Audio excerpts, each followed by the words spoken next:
Ang mga woolly mammoths, ang pamilya ng mabalbong ancestors ng mga modern elephant, ay naglakad sa Earth mula Pleistocene epoch hanggang sa early Holocene, ayon yan sa Britannica. Ang pinakamatandang preserved DNA mula sa isang ancestor ng woolly mammoth ay mula pa noong 1 million years, at ang mammoth fossils ay nakita na sa lahat ng kontinente maliban sa Australia at South America. Hanggang ngayon, ang consensus ay ang woolly mammoths ay namatay mga 13,000 years ago.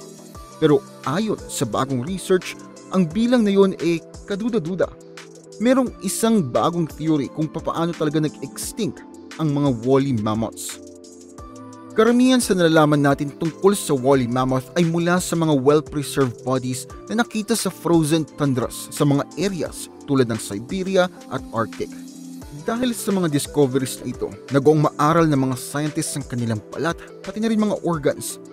Ang ilang mga batang mammoth ay nakitaan pa ng fecal matter o tae sa kanilang digestive system at gatas ng ina sa kanilang mga tiyan. Marami ng mga sinaunang cave paintings ng mga mammoths ang nakita, patunay na may interaction na naganap sa pagitan nila at ng mga sinaunang tao. Ngayon, pinaniniwalaan na ang mga tao ay baka nakaharap na ang mammoths ng mas maaga kaysa sa alam natin ngayon.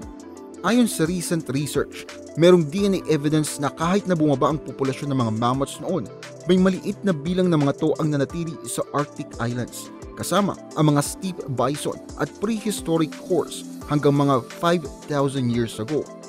Binabago nito hindi lang kung kailan nawala ang mga woolly mammoths, pero kung papaano sila nawala. For context, pininiwalaan ngayon na nabuhay ang mga mammoths hanggang sa panahon kung kailan tinayo ang The Great Pyramid of Giza, mga 8,000 taong mas matagal kaysa sa unang pinaniniwalaan.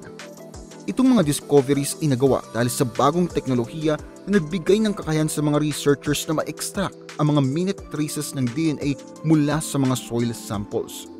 Kahit na ang warming climate at human hunting ay talagang nakaapekto sa pagbaba ng bilang ng mga woolly mammoths, pinaniniwalaan na ngayon ng mga scientists ng inbreeding at lack of genetic diversity sa mga isolated groups ito ng mga survivors ang naging dahilan ng kanilang extinction. Nawala pero hindi sila malilimutan. Ang ilang mga scientists ngayon ay umaasa na maibalik ang mga mammoths mula sa DNA samples na nakuha nila sa mga labi ng mga ito. At yan ang bagong teorya kung kailan at kung papaanong nawala nga ang mga woolly mammoths. So sa bagong research na ganap, binibigyan tayo ng ideya na hindi lang climate change at pangangaso ang nakapatay sa mammoths, kundi ang inbreeding nila at lack of genetic diversity. Kung gusto niyo ng mga ganitong videos, huwag kalimutang mag-subscribe sa aming YouTube channel.